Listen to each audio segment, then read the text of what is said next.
Oh, right, again. Let's try that again. Welcome, guys. Oh, one day I'll get it right. It's because I turned it off, but I thought I just turned it off on the starting soon, not on the me page. But apparently I turned it off on both. So, sorry for the headlights look. This light here flickers like mad now, and I think it's the LED light bulbs I'm using. So, yeah.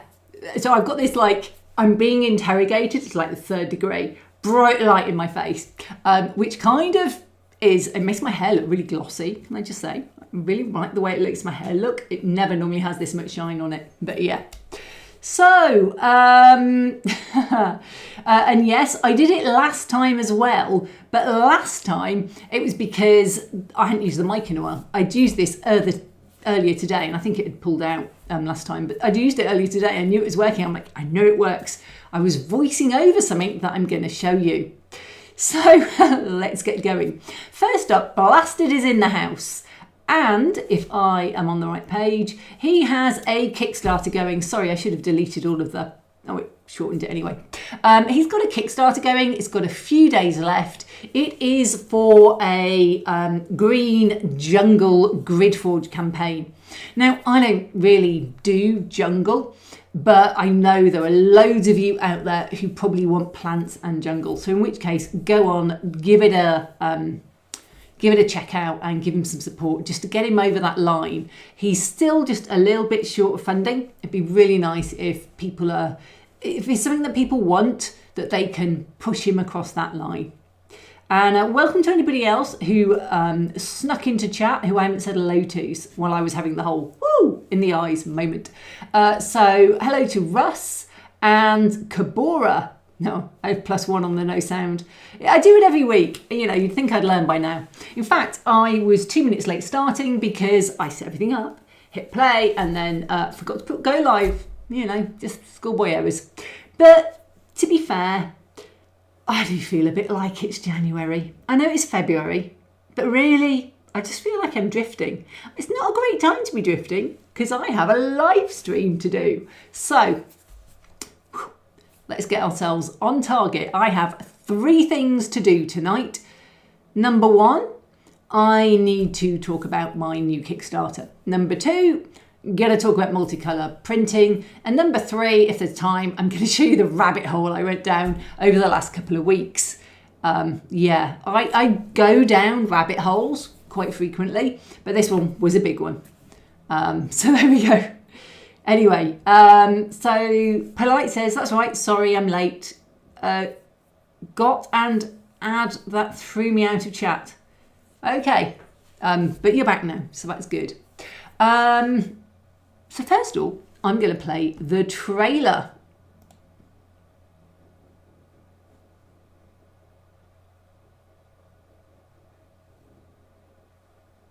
Are you getting sound on this?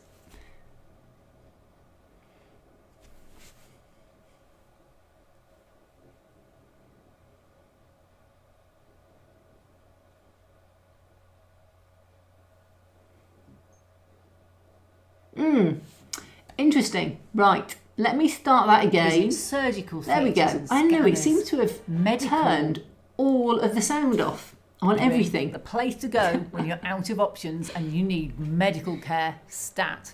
This is a fully modular, 3D printable sci-fi medical station terrain set for support-free FDM 3D printing.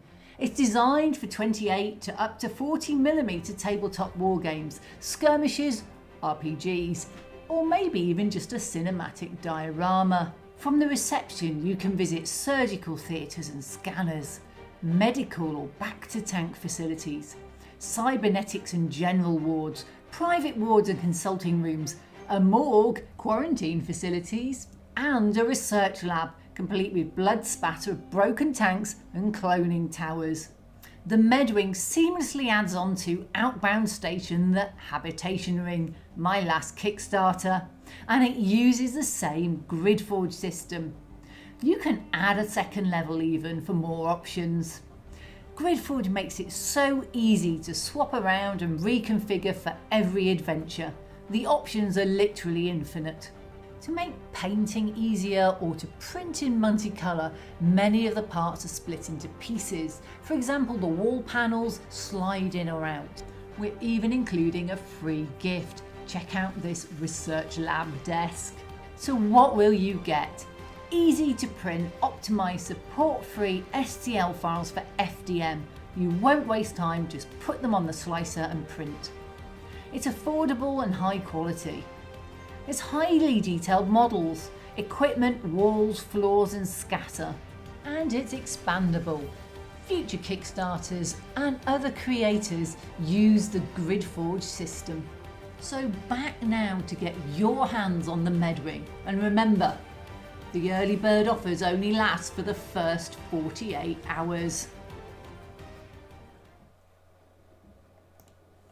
So there we go. In chat, I can see, Russ saying rabbit holes can be fun. Digger saying all the spare body parts on the wall look awesome. That is the prosthetics cybernetics lab, so they're showing off what you can have. Polite says nice. And Tim says, is there a buy one, get one free on spare heads? Yes, probably is on the heads. Typos. I did get the buy one. Wow. I started this before Christmas when I finished the last one. And I've been sort of going along. It's been a fun one to do. I actually started the morgue while I was doing the last outbound and decided to kick it to this one. So it's been a really interesting one to do. I don't expect it to do as well as the last one, which was my best ever Kickstarter. But I'd be really chuffed if it was a good end to the year. And I actually made a profit in my company this year. That would be awesome. So if you are interested, there's a link in the description. Is probably a link right at the top of the chat, like the very first thing. I put it on this afternoon, but the poll is probably there at the top at the moment, pinned. And yeah, it's going to be fun. It goes live on February the 17th. You can sign up now to be notified when it goes live, and then there are early bird offers for 48 hours. And they're a good discount, so it's worth having if you want to get it. It is fully compatible with Outbound, so if you've bought Outbound, it will fit with that. It also will fit with GridForge, and even say Blasted's latest campaign, they are all GridForge. So they all use the same base grid. It's designed by Second Dynasty. John at Second Dynasty has a wonderful brain for engineering, for getting all the tolerances right, for understanding those intrinsic parts. You know, it's designed taking into account even just the rounds that you get on each layer of the printing. He just really thinks it through and comes up with a great product. So I found it really useful to have as a base, and I'm really enjoying doing it. Even though by nature I'd probably model entire buildings by choice, this has been a really interesting thing because it is a space station, so it is one big building. But I do plan to do, for probably the second or third stretch goal, some exterior walls, so you can make a little clinic and a small hospital as well, which I think will just round out the offering for those people that want buildings perhaps for their RPGs. And as an aside, when I started doing my Kickstarters, I was playing Star Wars Legion. Not a lot, but that was something I was interested in. I have to admit, having had a couple of years of doing Legion, doing this is my 9th Kickstarter now. I actually prefer, for the last year I've been playing Age of Empire RPG, role-playing game. And I GM it. Doug, if you're on. Mike, if you're on. John, I've already confessed. Haven't read tomorrow's yet. Oh, I need to read. We're learning Force Powers, so I'm doing some starter adventures. But anyway, tomorrow night is our RPG night, and we are, well, they've all got Force now, so we're learning our way through that. But it's, I actually much prefer RPGs to the war games. I think it's less competitive. It's more about storytelling. And I get to make up some amazing stories in one of my favourite settings, Star Wars. But these Outbound Station particularly is not necessarily very Star Wars. It's more of a generic sci-fi. I actually like a clean sci-fi myself, so it leans on a lot. And I was actually in hospital, nothing major, just for my eyes, on Saturday, and I was like, I need a waiting room. There's no waiting rooms. So then one of the stretch goals will be a waiting room, having noticed how many there are. And I still haven't done the displays. They were on the to-do. So there's going to be loads of wall displays coming for the corridors. So it will look a little bit different by the time I've done all of those as stretch goals. One thing I did this time, heavily influenced by Second Dynasty, was Multicolour, which is why that's second thing we're going to be talking about today. But first, let's see what people said in chat. Hopefully they were really nice. Ravenson Express says, for the things I'm printing, multicolour is not a benefit. I get that. I have to sand the parts and give them their colour. I prefer a print with a much larger building space. I get that. I just got rid of my big one because the levelling did my head in all the time. And I actually rather cut it in pieces now and put it on my bamboos than print on my old Elegoo. But I totally get that the building space is important. And if Bamboo did a bigger printer that wasn't nearly $2,000, pounds, whatever the H2C or D or whatever the new one is that's really big, I would have bought it already. But the build space 256, so it was bigger than my old Neptune Pros, but not as big as my Plus. And if you want to do a full helmet, which I don't, I can see why you'd want a bigger printer. Raven says, by the way, hello, and Shura, or hello. Digger's put a link up. Thank you, Digger. You are a star. Please go and support it. I've only got 69 pre-launch sign-ups, and I'd like to get over 100, but to be honest, I forgot to put it on my previous Kickstarters. I remembered on about Friday and thought, actually, probably best to do it on Tuesday now. So it'll be going up on Tuesday. Yeah, Blasted says, you could have a hospital on a jungle planet. You could. Now, although this is a space station, the walls can be put in from the outside. The panels are all the same. Last time I felt there was a lot attached to the walls, which meant the exterior walls weren't that useful, whereas this time almost everything that goes on the walls is on the panels, and they slide in like we saw in the trailer. So you can swap them over. The sinks are on the wall. There's dispensers, there's signs, it's just so much stuff on the walls, and they just pop in and out. There's a loose and a tight fitting. Not that much difference between them, I don't think, but there's a loose and a tight fitting, and you can, take them out, put them back in again, swap them over without having to pre-print the whole wall. But the other advantage is, if you want to paint them a different colour and you're not doing multicolour, you can take all those panels, shove them on a bit of cardboard and spray paint them separately and then plug them into the wall. So you can have multicolour because it's split. It just makes it easier to paint as well. So there we go. And then that Blasted says, Grid Forge would be really good for the old Star Wars board game called Imperial Assault. It's all grid based. Yeah. I didn't play it, but it would be good for any grid-based. JDM says, triage. I see triage more in a field hospital. So I think the small hospital, it'd be a good thing to have it there. I was channeling like a space station here. So, when I go in to my local hospital, I don't go in the accident and emergency. I go in the main hospital. I wander around to wards or consulting or whatever, but I don't go into the A&E. And here, I didn't really do an A&E department. I wasn't sure you really had accident and emergency in space. I kind of felt you probably died before you got there, but who knows? So anyway, it's been a fun one. So please, go and click the link and sign up. And whilst you're at it, don't forget to like and subscribe. And then that's my reminder on clicking links done for the stream. But the one thing I haven't done that I should have done is thank Digger, who I think is my only moderator who made it. Norm is off Super Bowling. Something they do. But Digger's here, so thank you, Digger, for moderating.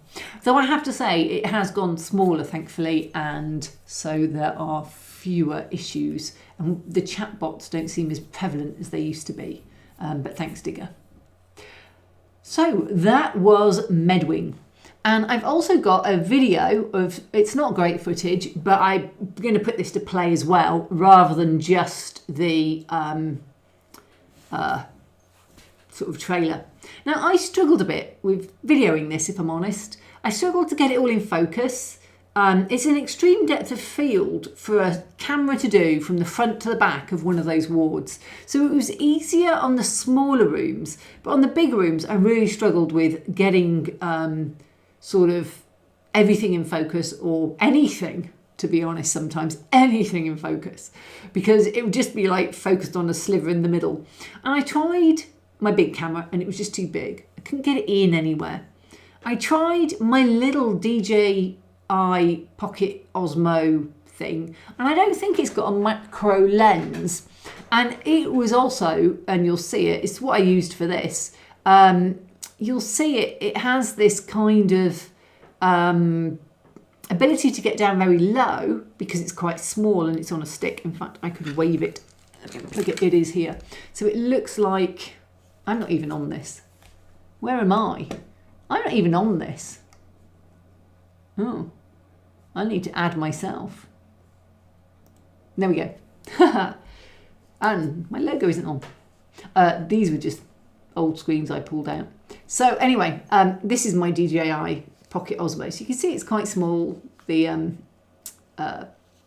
lens is in here and it's gimbaled, but that doesn't mean that I get good photos. And you can see here, this was actually my Patreon video with me talking about it for this week. And it's interesting, but I've been up and down all day trying to get better pictures for the pitch video, and it's just, I hate taking photos and videos of models. It sounds daft because it was my job, but you know, getting everything in focus, taking a decent photo of something so small. I've got a macro lens for the big camera, but it's just so big, it's really hard to get in here.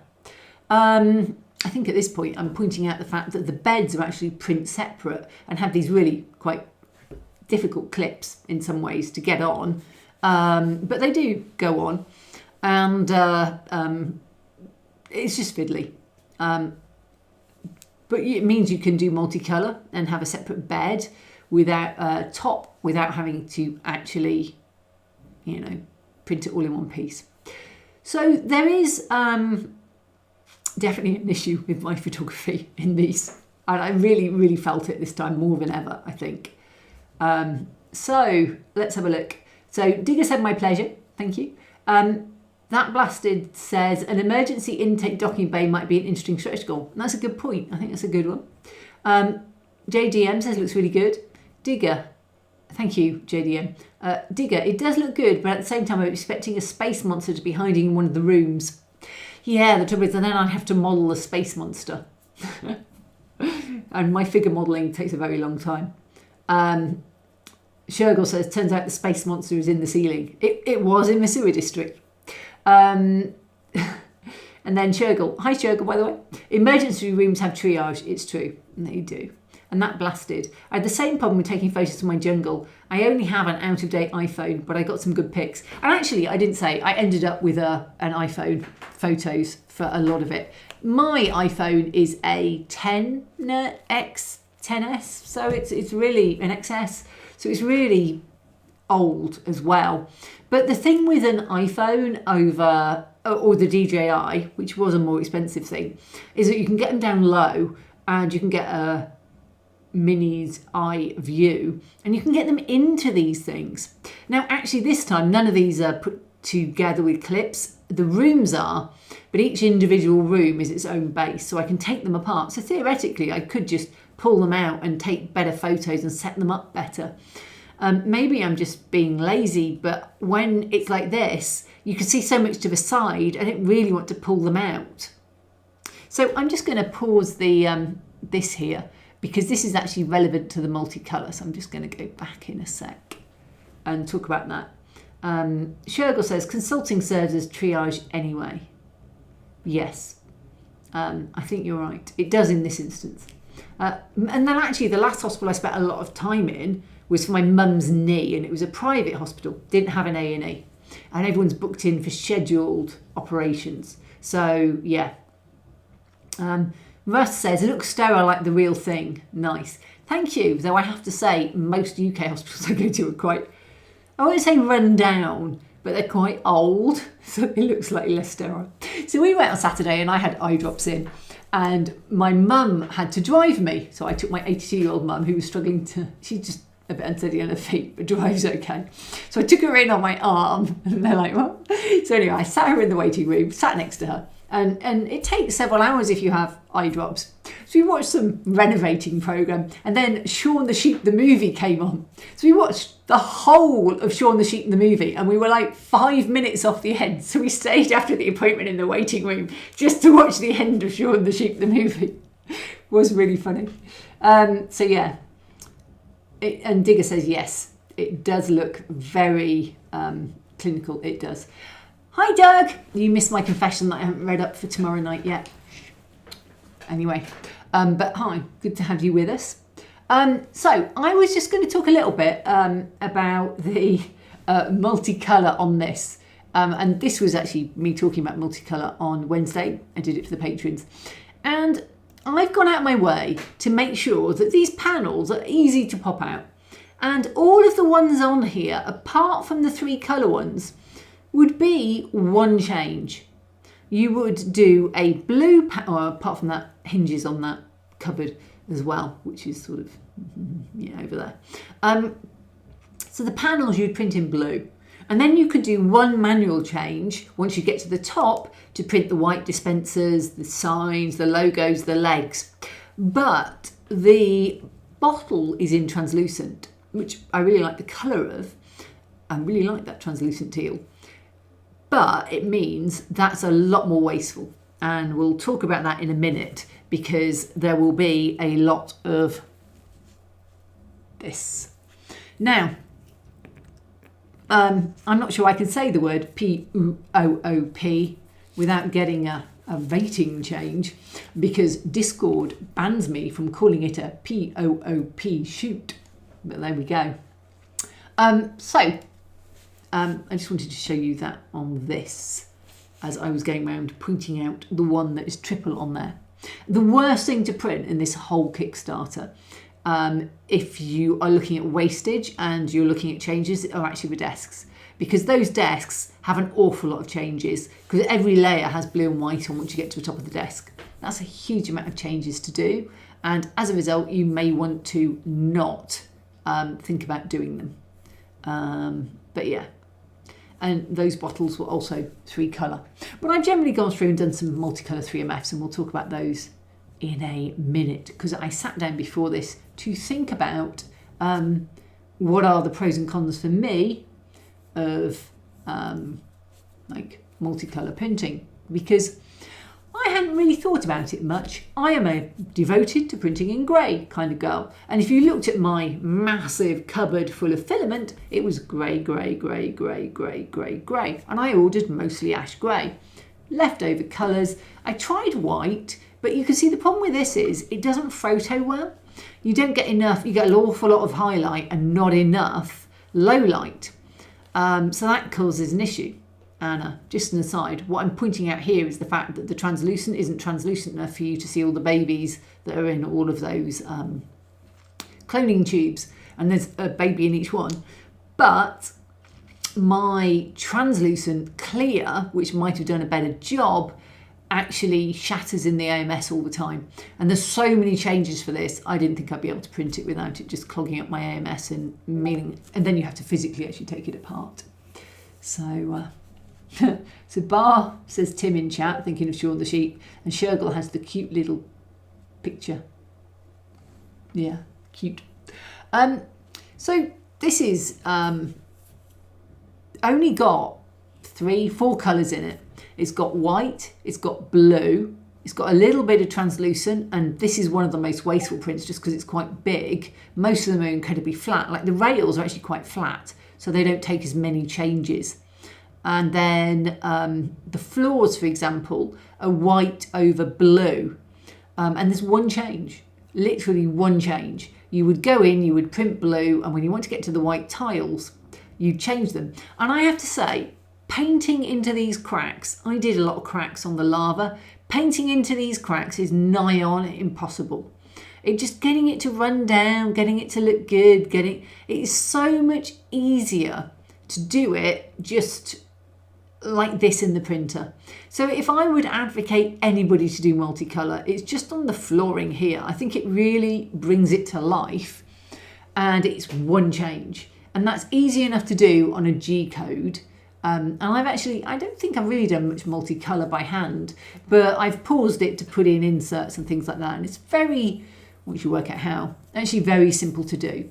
And pausing it just allows you to go in manually, take off your blue roll and put on your white roll. And yeah, there's pop tiles everywhere. No matter what you do, if you push them down, they seem to pop out somewhere else. It's like whack-a-mole. That blasted says white is also really hard on your nozzle too, apparently. The titanium oxide grinds it down. I use matte filament, so I don't find the white now is any worse than any of the others, because they've all got so many mattifying fillers in that they all grind my nozzles down like mad. My bamboos are wearing out really quickly, but the last lot have lasted the whole of this Kickstarter, so that's been quite good.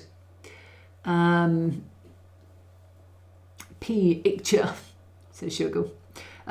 Is this the queen of 3D printing, says Zigzag. No, I wouldn't call myself, I'm the queen of Excel spreadsheets. That really is my forte. But I think on this, I feel like every time I do a Kickstarter, I learn something.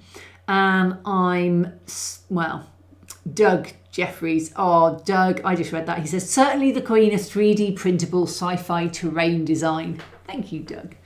I still feel I have a lot to learn on 3D printing. Every single Kickstarter I do, I improve.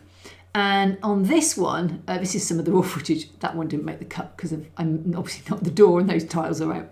And you can see there's an awful lot of blurriness on some of these that I was talking about earlier. I saw Second Dynasties, and they do Gridforge. They're the designers of Gridforge. Their exoplanet, it was a Frontier to start with, and then it was a Kickstarter, and you can still get it on Lake Pledge. He's still delivering it at the moment, so it only just came out and finished before Christmas, and it was a really interesting Kickstarter. Now, to be honest, I'm probably never going to print it, but I backed anyway to support Ben and to just see how he'd done some of the stuff, and I printed some things, and it's always interesting to see how people print things. And he had things like this, and that whole back panel. He has a separate panel which I haven't actually printed, or I printed and it fell out, that it just pops in. So the colour on the back is one piece separate print, easy pop in. And he'd done bits like this that you can print that in one colour, slide it into the wall, and it's an insert. So he'd thought a lot about doing separate and doing multicolour. And he lit it as well with brick bling lighting. But the problem was, everybody went, oh, it looks like a render, because it looked too good. It looked so real in some ways, but so render-like in others. So he actually had to put his face in to show it was a real model. But it really inspired me. And he said, and I thought this is very true, this was like the tagline for his, he has all these models and they're grey and they're waiting to be painted. I'm the same. I have all these models. They're grey. They're waiting to be painted. So this is a way of, until you get around to painting it, at least having some colour on your tabletop. So I can see why people want to do it. So yeah. So I've written myself a little spreadsheet because I am the queen of Excel. Nope, it's not that spreadsheet. It's not that spreadsheet. Is it that spreadsheet? No. It's this spreadsheet. Right. I am the queen of Excel, as you can tell from the spreadsheets I have open.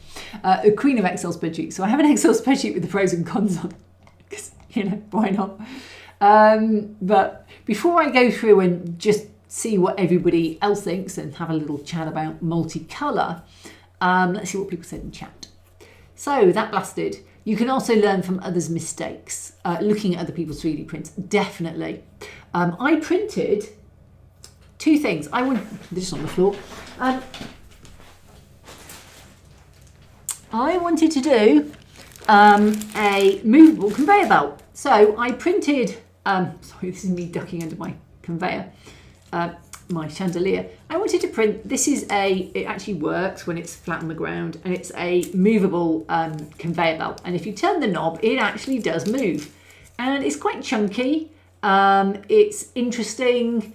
It's got a circular pattern on it, you know, how it fits together, same on the base. So it's a reasonable design actually. And then I printed this one, which is in a plastic bag because it's not doing so well. And yeah, so it looks better in some ways. It's really fine. I've got a spreadsheet over the top of my thing that shows me what I'm actually seeing. It's got a really good, and it goes around tighter curves, except it doesn't. It gets stuck about here on the print, and it's in pieces, and I struggled to get it in, and I struggled to get it work. I struggled to get it together. I had more misprints, but it isn't as chunky, and it looked good. And I learnt a lot about what I want from a conveyor belt, and it was just like, I've done conveyor belts, and I think it'd be nice to have movable conveyor belts. I actually, having spent a lot of time looking at these, went, I'm not sure what it would achieve for the average person doing terrain. You know, it's a nice idea. I was wondering about it for Scut City, which is my own personal project. But if it goes onto Scut City, it also goes onto Kickstarters generally. They sync between each other. So, yeah, I was just like, yeah, whatever.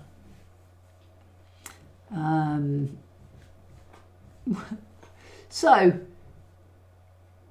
let's have a look. What have we got in chat? So Tim says, I tried some ivy filament a while back. It was cheaper. That was awful. It had slightly rough feed to it and constantly jammed. Constant print failures.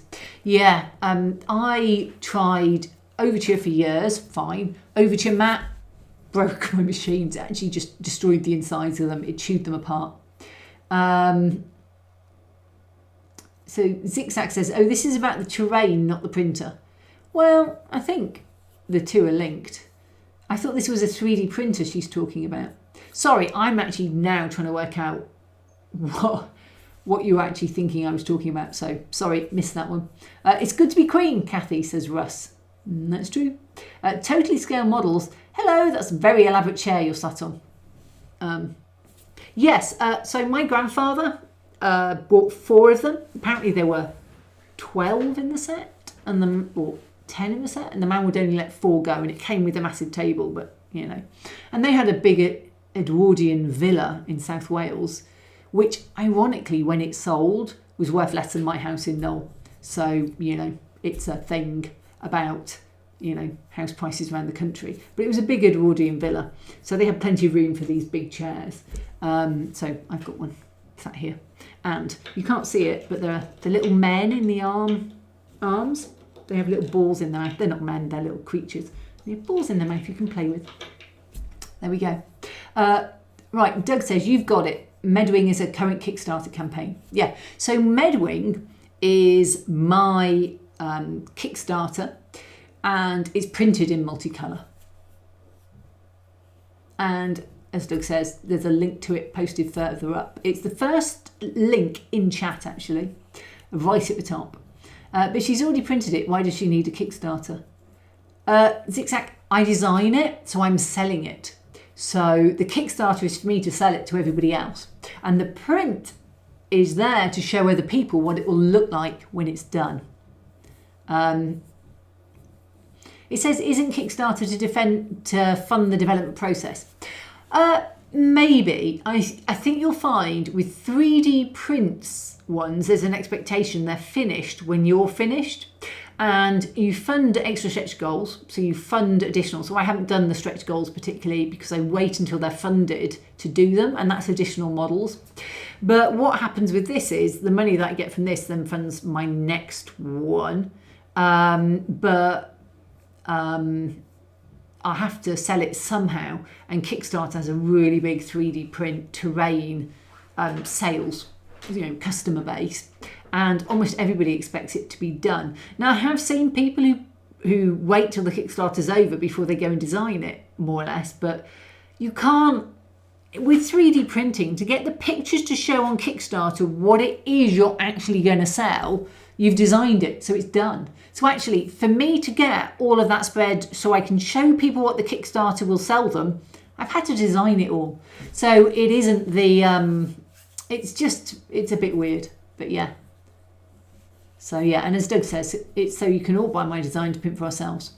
And Kathy can make enough money to keep designing. That's true. Because this is my job, and if I don't sell enough on Kickstarter, I don't earn money. It's as simple as that. So that blaster says, multicolour with manual change and push-fit components printed in another colour is my method. It's what I'm mostly doing at the moment. And Digger's put the link up again, thanks Digger. So that blasted, Kickstarter was originally intended to help people get started, but larger companies made it more of a pre-order service. I think that's where it's got to, but each specific market within it has different dynamics. So for 3D print miniatures terrain STLs, because you've done 99% of the design process to get the render or model to show on the Kickstarter, actually you're 99% of the way there by the time the Kickstarter launches. It's as simple as that. There may be, for some people, they then take that render and make it printable and do some test prints. But to be honest, I prefer to show off my models to my renders. I just think I prefer that look. Probably because I came from a scale model background. That blasted. Kickstarter was originally into... Yeah, okay, and then total has been... Ooh. Oh, it's been deleted, but I can view the deleted message. That's quite funny.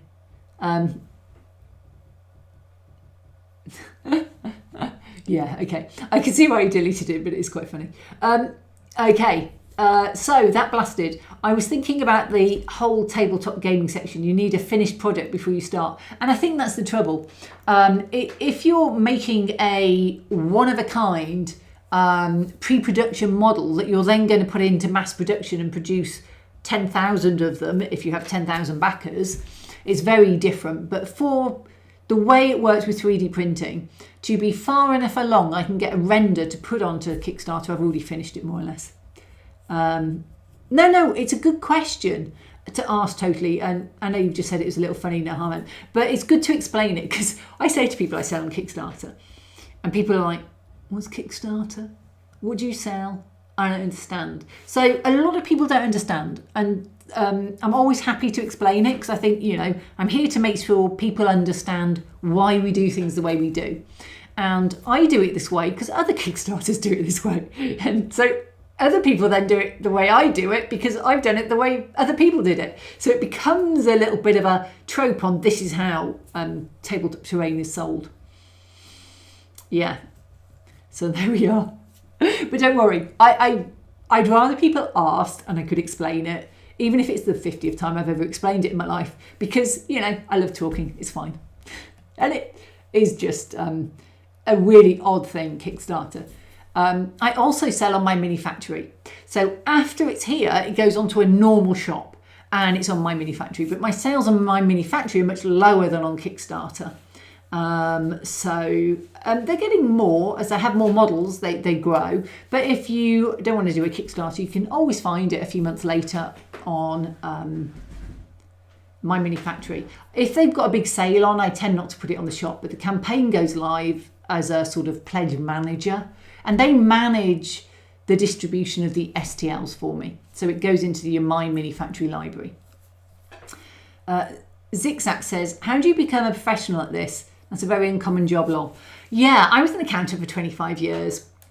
Short story, it was always going to be my first career, not my only career. Didn't really want to be a accountant. So I think you just go for it. And actually, Tim says, I think you just decide to do it. It's a brave choice, especially if you're giving up a more steady job to do it. So I moved over. I'm a very cost-conscious accountant and risk-averse, as you'd expect. And I moved through contracting, where I'd have 3 months off and work 6 months, and then be unemployed for 3 months, and then work 6 months.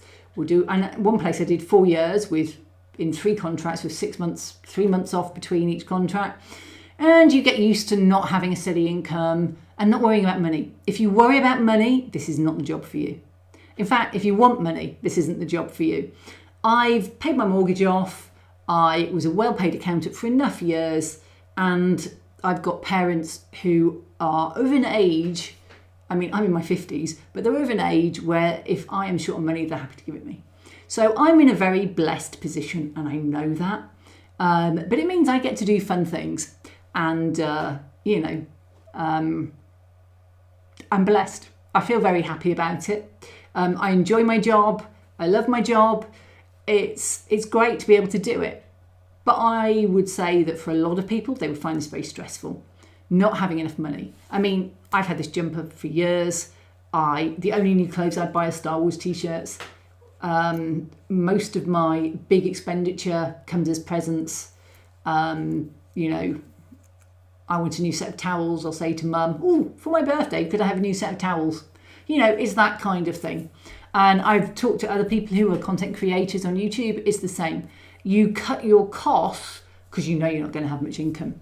Now, my last Kickstarter was the best ever. It made 10 grand. But I spent a fortune on a new computer because my old one was crashing all the time. I spent as much as a printer on the Black Friday sales on filament. I do have a lot of filament piled up now, but never in the right colour now that I use colours. So it's not for everyone. And I would say, I think it's more an end of life job than a starting out sort of place to be, perhaps, if you want security. Yes. Tim says, I'm not that brave, Kathy. It was a journey for me. It probably took me 10 years to get here. So, yeah. Blasted says, start a tribe. It's totally not a trap and forces you to keep making stuff constantly. No stress at all. I do Kickstarters because they are not monthly. I do not want a monthly grind. And I said that, I'm a one-man band. I want to have time off. If I have 6 months off because my parents are ill and I need to look after them, my mum had a new knee, I can get a couple of months off if I need to be there. My sister's handicapped. I'm her carer as well, though she is now in a home, so that's lovely and she's really good. But I've got her on Tuesday. We go and do stuff in the morning. It gives me the flexibility I need with where I am at the moment in my life. But yeah. And then Blasted, it's a rough go. I started because I went back to school for animation and then COVID happened, couldn't find work, so I started sculpting. And I think I'm probably in a very different place to you, Blasted, about the worrying about, making a living out of it in some ways. But it'd be nice if it made enough money, don't get me wrong. That is the aim. But anyway, I need to talk about Multicolour. So that's what I said. And I'm going to shut the poll. Actually, I'm not going to end it. If I don't end it, nobody can see it. There we go. So the poll said, where did the poll go?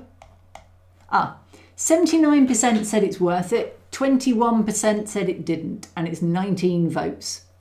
And interestingly, when I put this on Instagram, it was 43% said no.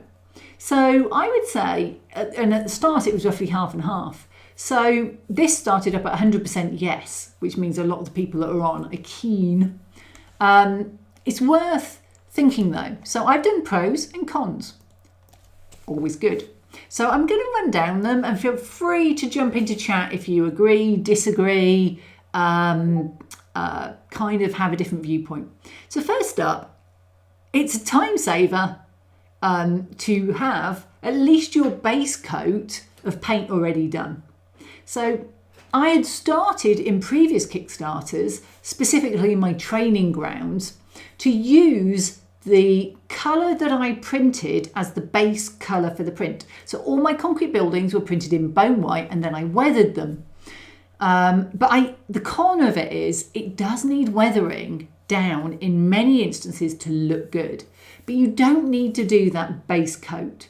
which saves you a coat of paint, coat of primer, but also quite a bit of time. And the more colours you print in, the less likely you are to need to paint that base coat. And then it looks good in your whip photos or just playing for tabletop. If you're doing a weekly RPG and you want to produce new terrain every week, I don't know when you'd even find time to print it, unless you're like me full time. I mean, my printers run 24/7, but when would you even find time to print it, let alone paint it? So for a lot of people, you know, you can put it out before it's actually painted, and it's not like, oh, we're stuck in grey. No, it's like, I'm stuck in 3 colours now. I've got white, blue, and silver. Oh, and teal. Woohoo! So, you know, it does actually make it, I think, quite a bit easier.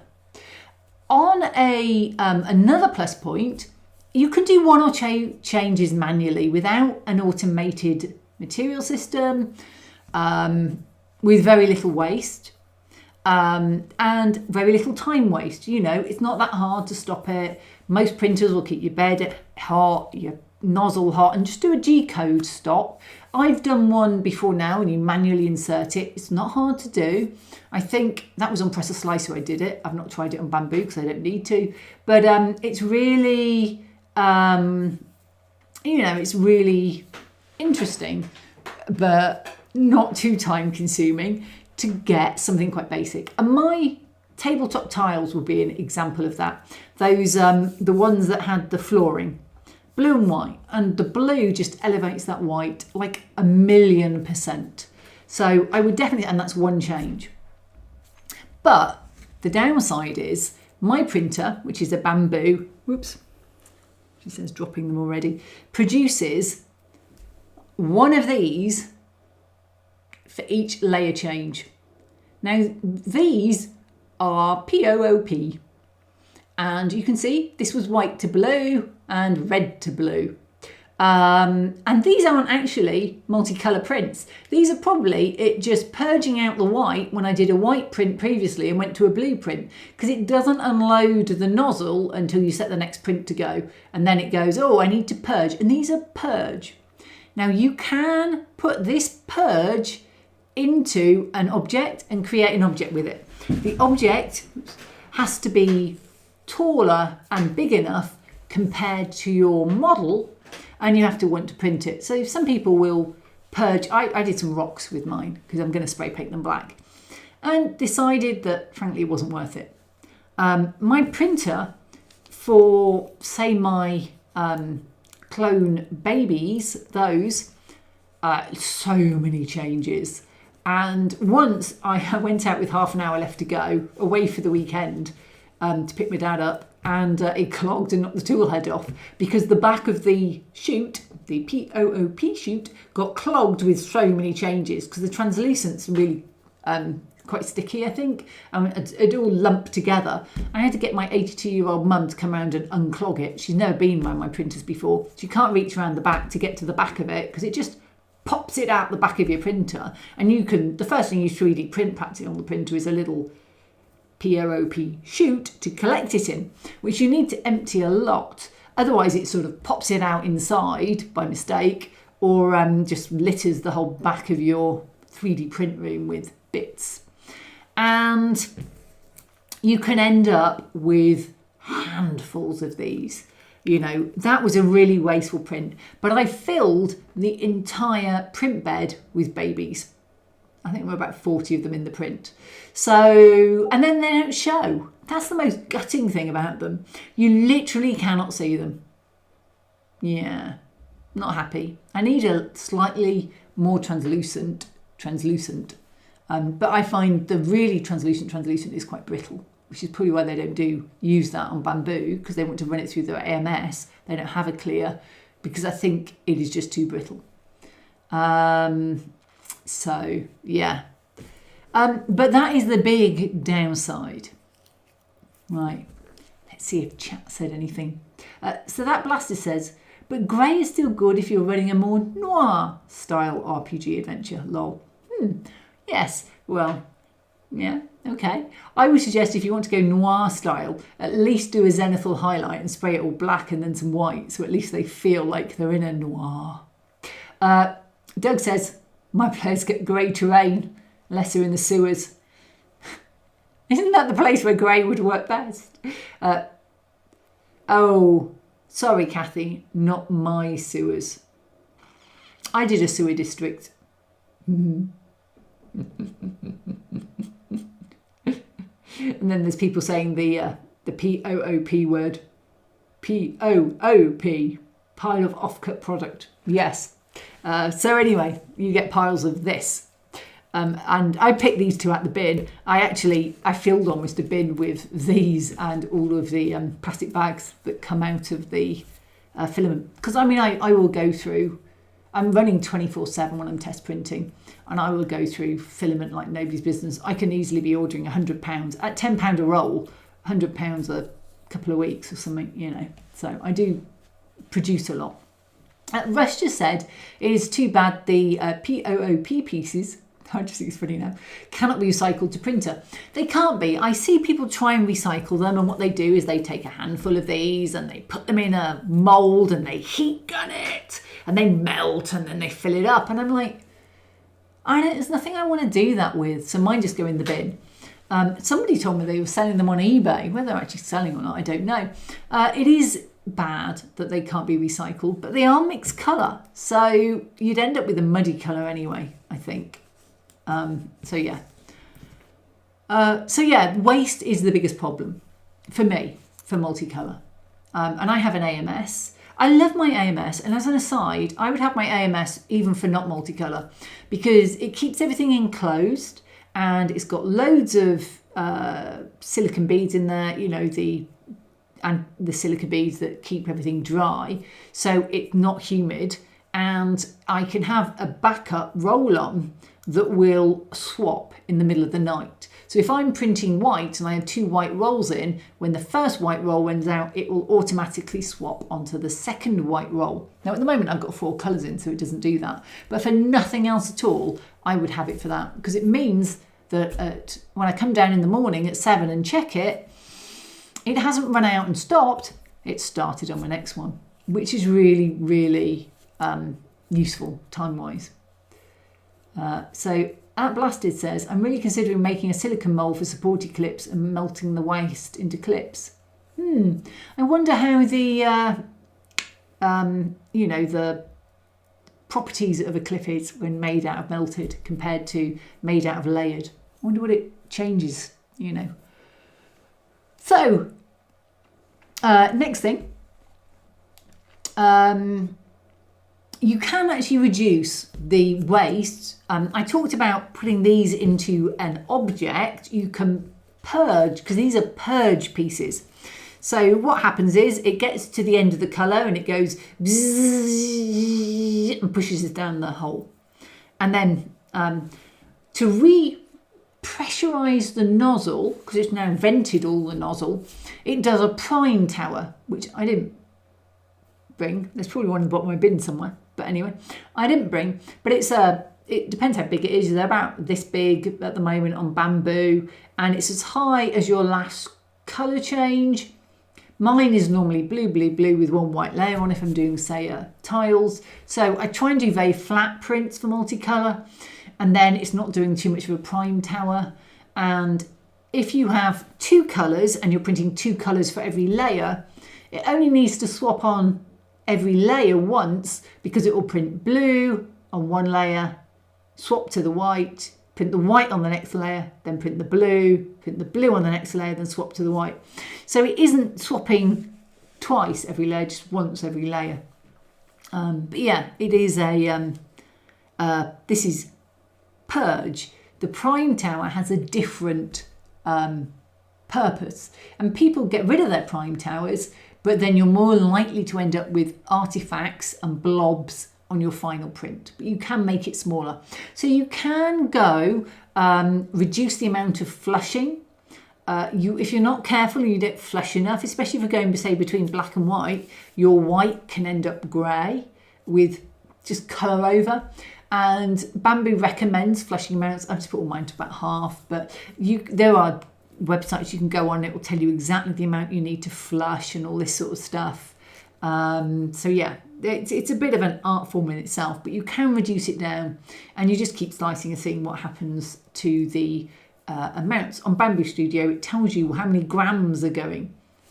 When I first got mine, and I thought, oh, I'm doing it was Caddow, the Temple Moon. I'm doing it's a column I wanted to light inside, so I wanted translucent blue inside and then stone colour outside. And I looked at it, and it was one column, which should be maybe, I don't know, 50 grams, 100 grams. It wanted 400 grams. It's half a roll to do one column. Too many changes. It was changing on every layer, and I wasn't convinced it was going to print well. So that went out the window, and I painted it instead. It's worth saying that the fewer the changes, the quicker it will print, or the easier it will be to print, and you'll be less waste. And you can make sure there's no more than 2 colours per layer. When you get to 3 colours per layer, it is definitely going to be doing 2 changes every layer. So you can be very clever about how you design them. For most of it, I have split mine out where possible, but there are still bits where my panels have multicolour on. So there's 2 or 3 things of mine that are very multicoloured, and other stuff that's less coloured, but is split out. And it just really comes down to you. Even if they're split out, I still think they're easier for printing. But the downside is, the beds are quite fiddly with little clips because they're very shallow. But they also come as one part. If you're not bothered, there's a printer's one piece. But if you want to be able to swap them out, which is the advantage of having them detachable, then it can be advantageous. Like my walls, it's quite a bit to print a wall. Printing a new panel because you want to put a sink on because you've just redone it, much quicker.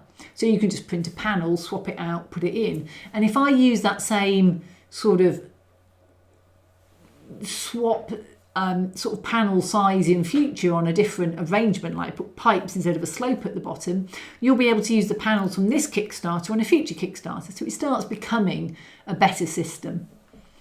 But it's definitely my tank top for the back to tanks has pipes on it, and I've done them in multicolour. I've also done them integral in one colour if that's what you want. So I've got it both ways. I've got it for both people, but it prints like this. So every layer would be a change, and it would get very wasteful. So actually I just printed them separately, flat on the base plate, but I couldn't find a way to clip them because they're so small. So they would need a dab of glue if that's what you choose to do. It's another downside. So in chat, Doug says, I rarely print true multicolour, but I don't mind 1 or 2 layer changes per print. Doug, you do all yours manually, I know, and it looks good. Fabian on the Second Dynasty Discord, he tilts his, puts them on rafts, and then prints in multicolour, sort of stripes, does like caution striping. It looks amazing. I mean, utterly amazing what he does. It's all manual, totally manual. So that blasted. Oh, sorry, no. Doug says MMU3, but it's similar to AMS. Okay. I didn't realise you had an MMU because I thought you did manual. But yeah, okay, cool. That blasted. I go daring, and I have done my prints without the prime tower, but I only ever do 1 layer change. I think if you don't mind the start of your print being muddy, it's not too bad with grass and mud. But if you're like me and you're doing a fine print with white, it really helps to just have that little bit of purge, I think. It's not a huge amount in my prime tower. Doug says there's an experimental setting of press a slicer to skip unnecessary layers in the prime tower, so it drops the print head to the last primed layer. Oh, that's interesting. That's very interesting. So then Russ says, does it really matter if you have colour blends if you're going to paint them anyway? No, but if you're going to paint them anyway, you probably won't be printing multicolour, so you wouldn't be worried about it anyway. You just print the single colour option. Blasted, goodbye, have fun. He's heading out. And then Doug says the latest trend is to paint with colour change so you don't need to get your brushes wet. And that's very true. So I think it's good for a base coat, and I have used it as a base coat. It saves me priming and doing a paint layer, and I can go straight to detail painting then. And that is what I did a lot of on some of my previous work. So the downside of multicolour is there aren't that many colours. I actually didn't want to do my hospital in blue. I wanted to do it in teal, like the translucent, but they didn't have a teal matte, and the translucent isn't right for everything. So I had to do blue, which for a hospital, blue and white, very classic, it's fine. My quarantine is red and yellow. And I do it in matte, which I think looks better than basic and takes paint better. So actually I don't need to prime because I find the matte bamboo takes paint really well. But it's the selection is widening. You know, at the start when I started printing bamboo, there was perhaps orange and yellow and red. And now there's like pumpkin orange, a brighter orange, and they all have different names depending whether they are matte or basic, so you don't get confused. There's now 3 or 4 greys across the basic and matte range. You know, there's a couple of yellows. What I really wanted though was a decent green, and I don't think the matte has a decent non-grass green yet. So I wanted a sludgy acid green for like doing puddles that look like alien slime. Didn't have that. So this is also, you know, there's translucents. They look great, and they can look great for doing things within a print that has a slightly translucent look. Silks can be the same, but actually that's the same whether you print them separately or not. It's good to print them in colour, and some of these things are easier than doing a paint on it. So translucent is really useful for doing window effects. You do one layer and you get a sort of force field, and you've seen it on some of these photos. I've got my force fields. So they are really good. But the downside is I've now got loads of half-used filament rolls where I printed red matte, bright red, scarlet red it is, and dark red, and a translucent red to see which looked better for the blood, and ended up with the dark red. But now I've got a basic red open, a scarlet red matte open, a dark red matte open, and a translucent red that I do use for other projects. And I was like, I've no plans for the other 3. So I was doing my marble run. Marble run ends up with all these colours in it because they're in. So it is quite a pain. And then you've got to store them and find them again. So I ended up rejigging my whole thing, but mine are just in plastic bags with a few of the silica packets that come with the fresh filaments in there. So you've then got to store them all. But generally it saves time painting. You've skipped the first 2 paint stages. But downside, it takes longer to print. It's loads of changes. It's got a purge, get rid of that.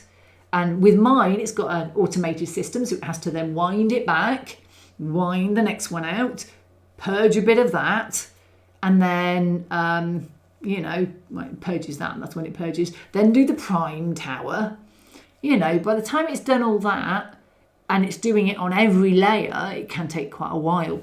So I printed previous Kickstarters at 0.08. Didn't feel it was worth it, to be honest. I printed this one at 0.16, which I find is a good balance. And there are newer multiple toolhead printers. And I think the Snapmaker U1 is now being delivered at the moment, which is really good. And I thought we mentioned it further up, but I don't remember reading those comments. So maybe I missed them somehow. Sorry if I did. But Snapmaker U1 came out, and people have just got it, and that's got multiple tool heads. So it doesn't have to wear it back into the AMS. It leaves it loaded, but sort of shoves it over to the side and just picks up another nozzle and puts it on. So it's got less loading and unloading, and swapping a nozzle is quicker than Swapping this tool head is quicker, but it's a more expensive printer. It's £750, I think. Someone told me for it. But the Prusa equivalent's nearly well over 1,000. And you can get like 2 or 3 bamboos for that price. So you may as well just have the filament waste for price at this point. But once you get to the stage where there's no waste, it becomes a lot more likely that you are going to do multicolour. And then that also opens up different materials. So if you need to do supports, If you print in a certain material like PETG, or PETG, I suspect you're supposed to call it, and then you put PLA on, you can have it with no gap at all, so you get a perfect layer on top, whereas at the moment you leave a gap so it doesn't fuse to it, but they don't stick. So then when you peel the PETG off, you get this beautiful proper print, apparently. Now, I know people now who do it already, but they just put the very top layer of the PLA support as PETG. So there's just one layer in between that acts as that release. So you can do it. But, you know, I think multi-part prints where you might want to have a TPU rubber type of fitting in it, you could print it in place if you've got multi-material. So I can see multi-material becoming really quite popular in future. So yeah, but then that printer will cost a lot more. And so to sum up, Multicolor is really great for those people who struggle to paint the fine details. They can put time into getting their print set up to do all the colours, all the buttons, like on my desk, all the buttons are different colours on the computer. You know, all of that can be done in different colours. It may not be as good as if you'd had a resin print and you painted it, but it will be enough for them to be really happy and open up avenues for them that perhaps they couldn't achieve with their hands in fine detail, maybe because of eyesight problems, maybe because of physical handicap problems. So it does open up, and maybe they just don't enjoy painting. There's nothing wrong with that. It opens up avenues for people like that. And this is just FDM. I think as the resin becomes more achievable, it's just, you know, small house mortgage price still to do multicolour resin. Again, it will really throw the industry on its head. Right, so what does chat have to say? Doug Jeffrey, Second Dynasty is expandable. Looks really good unpainted in the colours that they printed it in, but lots of layer changes. Yeah. So Churgle, who's on, does some great stuff. And their semiotics, which for those that don't know, are the little signs above a door.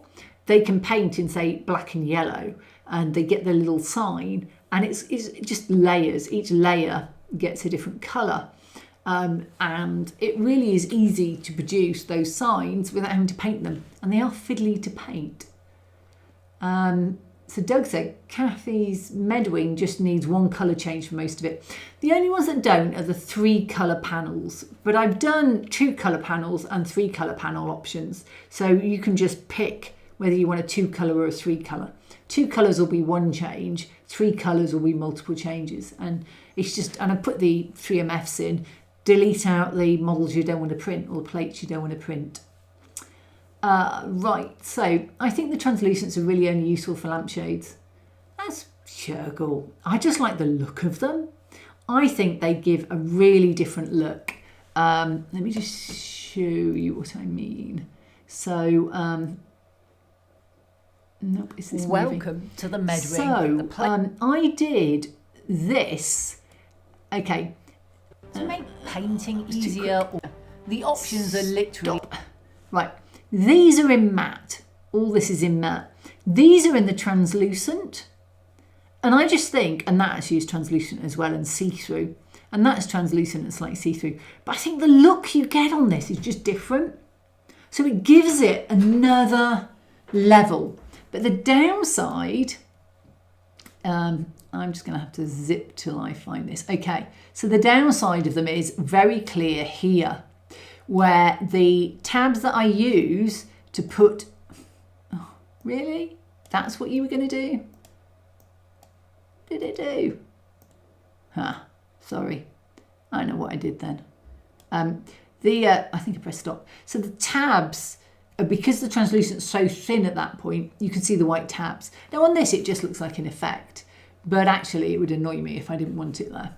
I mean, I don't want it there, but I've told myself it looks like an effect, so I'm living with it.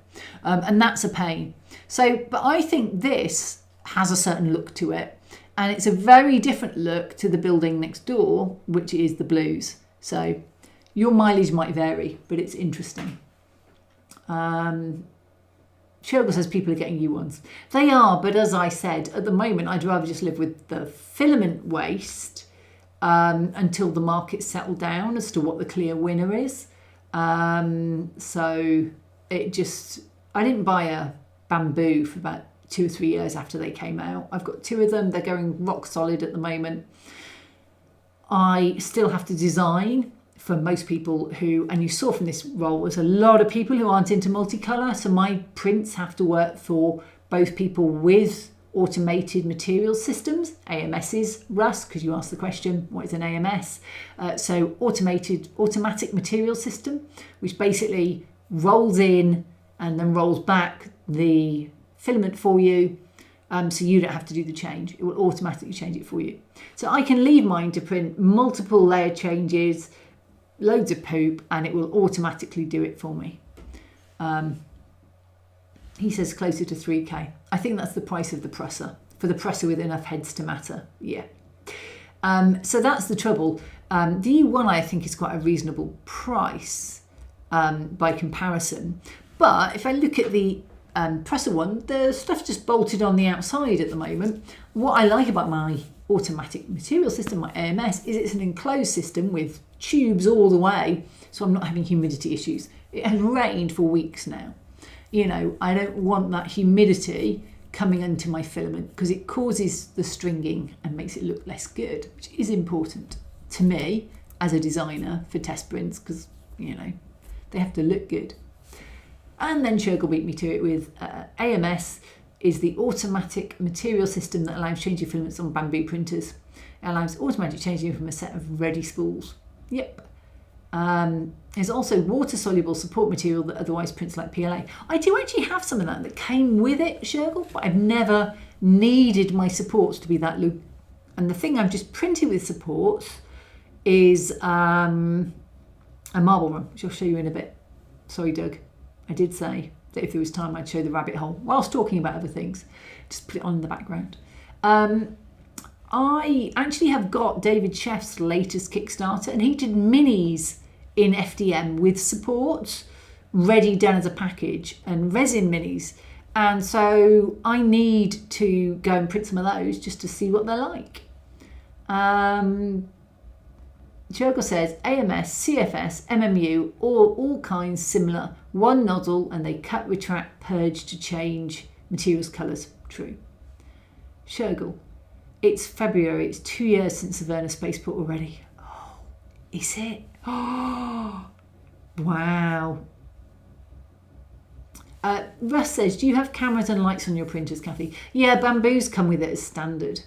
I rarely have the camera turned on because it just eats. In fact, one of my printers wasn't printing very well and kept having SD card issues. It turns out the SD card was full. But I leave the lights on because I often just pop out there and check. I wanted enclosed printers, so they have a door, which I actually leave ajar because I'm printing PLA and I've got a crack at the top because I'm printing PLA. But it just helps with the heat management in the winter because it's quite a cold room otherwise. And I've noticed since I went from open printers, which I had a build plate at 70 to sort of offset the fact that it was a cold room, and I had 3 running generally, and now I've gone to 2 bamboos that are more enclosed, I used 1,000 kilowatt hours less in the 2 years, between the first year and the second year, in electricity. That's a lot of electricity saved by changing my printers. So yeah, something to think about when you're, getting enclosed versus not enclosed printers if they're in a cold room.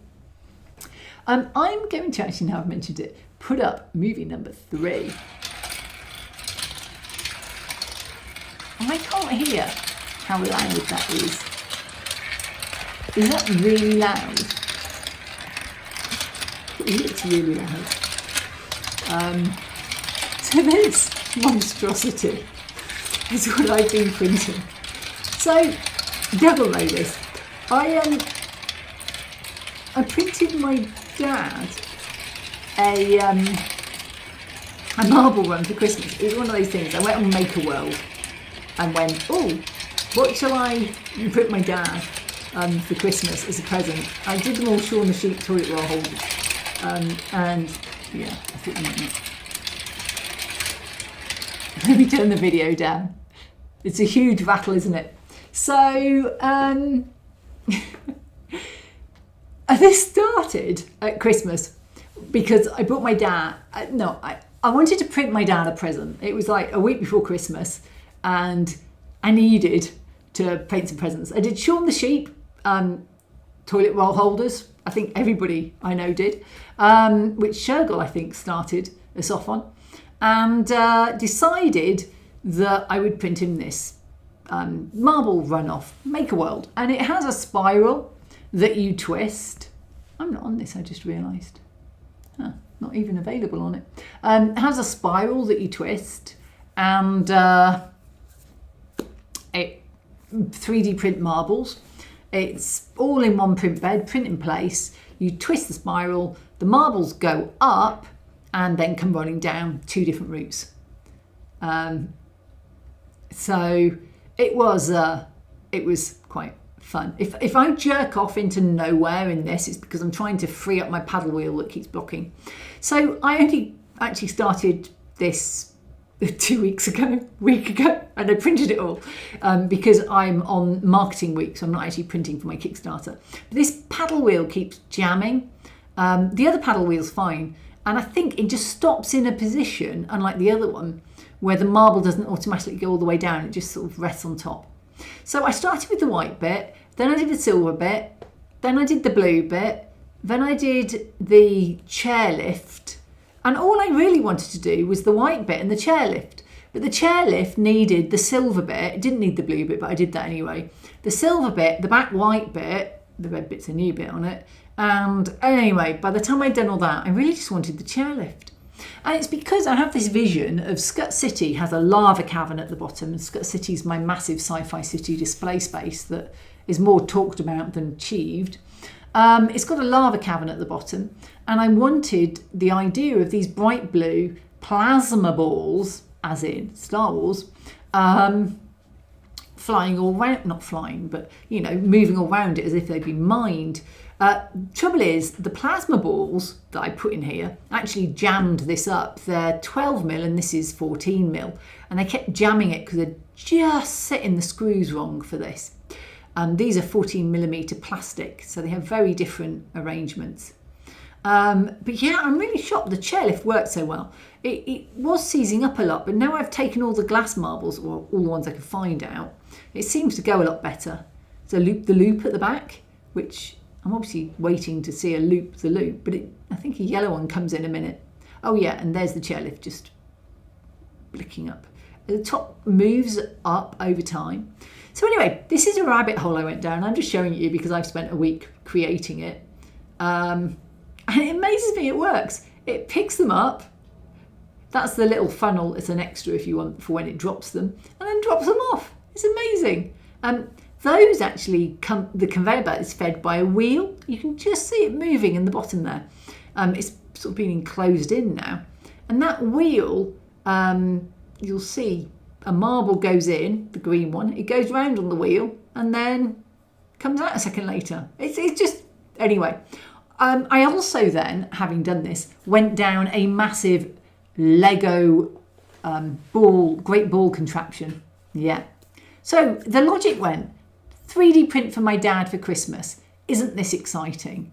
Let's look on YouTube. Oh, this guy did a massive Gravitrax exhibition tower thing, which I remember I showed a few people.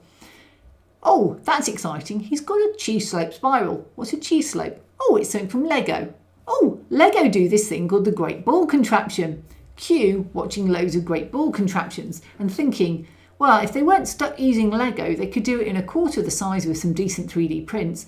Oh, I wonder if there's any 3D print marble runs that I haven't looked at already that I could have a play with. Cue this. So this is on Maker World. The one in the middle that was the original white, and a lot of it's been replaced now, is, I think it's called Marble Run 003. This is a long wait for something to come down this paddle wheel. And then all of these are add-ons, because I think they changed. The Bamboo Labs did that, but then this guy, M+M, has done all of these, and he's basically added each bit on. I really like their sort of screw together system. So that big white cylinder is actually a nut. And underneath it is very coarse thread that actually prints incredibly well because it's so coarse. It isn't got a huge overhang. So it actually 3D prints really well. But you can print it in halves. So if he wants to put it together, he prints 2 halves and just puts that round as a cap over the 2 halves. So it's been fascinating to print this. And why print it, Kathy? I mean, you do terrain for a living. Why on earth would you print this? Well, A, it's massive. Goodness knows where it's going to go. B, I really liked the idea of doing a chairlift. So all of this was the result of that. I like just printing stuff. I love my 3D printers. I love stuff coming off them. I love just printing stuff. I go upstairs, I turn this on and I watch my marbles for 10 minutes. That'll last for about a week. But it's just something, it's a distraction. But it's just, sometimes when you're trying to learn, I've learned an interesting few techniques. This is all highly supported. I would not design it this way. I would design it support free. So I look at his mechanisms and think, how could I do this support free? He's got a crankshaft and pistons. I'm like, this is interesting. I've learned a huge amount about some of these things. And I want to do a works district. Now, I know most people aren't that excited about marbles and most people don't want to do terrain with marbles, but it might go as an add-on. And for Scut City, I do want to have my moving plasma balls. So I will do loads of options. And if I do any marbles, it will just be an add-on. It won't be a thing at all. But then Doug told me about Sandship, which has a factory kind of ship in the sand, and it's a mobile game. Doug, you have got me down an obsession now. I'm on level 8 trying to sort out my underwell. But anyway, I'm just unlock silicon. So I'm now spending some time on that. But that has actually given me some really great ideas for the works district, which is like the industrial district. And that is this time next year, and how I could do things. It's an exploratory process. Will I do any marbles for myself and design them and print them? Maybe, if I thought there was going to be a market for it, but I'm not changing. I do terrain. So unless people want terrain with marbles in, which I really doubt, it will be always a very minor part. And maybe it's just something that will happen as a rabbit hole I went down for the month of January, February in 2026. But I've had fun. And I think because I design for a living, sometimes I have to remember it is also supposed to be fun. So there we go. So Tim says I might have to do the chairlift. Just to warn you, Tim, I want to do one of those chairlifts, you read the instructions for the chairlift after you've printed Marble 003, and it says 10 things you need to do before you do the chairlift. Go print the tower. Go print the roller coaster. Go print the looping. Go print this. And it's like, you don't need to print these 3 plates. And then I actually have a pile down there that's about this big of stuff that I've printed and then replaced later on because I've not realised it's replaced in the later version. So Russ says, very cool. Digger says, that is cool. Shergill, I admit that he spread the Shaun the Sheep virus this year. Shergill, it was a good one. But my sister is on her 2nd leg replacement. I think the cleaner broke it this time. Her legs keep breaking off. Doug says, I didn't print any sheep. I thought you did. Oh. And Russ says, cool rabbit hole. Tease, mice, oops. The sand ship, I don't mind. There's a very nice ball contraption in the computer game Myst 3 Exile, says Ravens. I don't know that one, Myst 3, that is. Thanks, Ravenson. And then Dave, sorry for the new obsession. It's fine, Doug. I do diggies as a game and dig a lot out, but I'm, fairly high up now, so I'm just sort of coasting a bit. So anyway, I've shown off my brand new obsession, and it's massive, and goodness knows how long it's going to stay in this. It's just so big. But it's been making me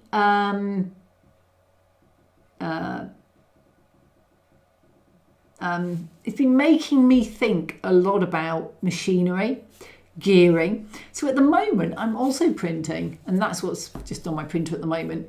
I'm printing some 3D gears because I didn't do engineering at school. It wasn't an option. I did biology, so I did all sciences, but our sciences were, physics, chemistry, biology, and it's really not something my head goes to.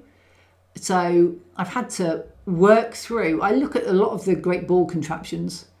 I can't believe they call it, but anyway, these great ball contraptions, and I don't really understand how some of the gearing works.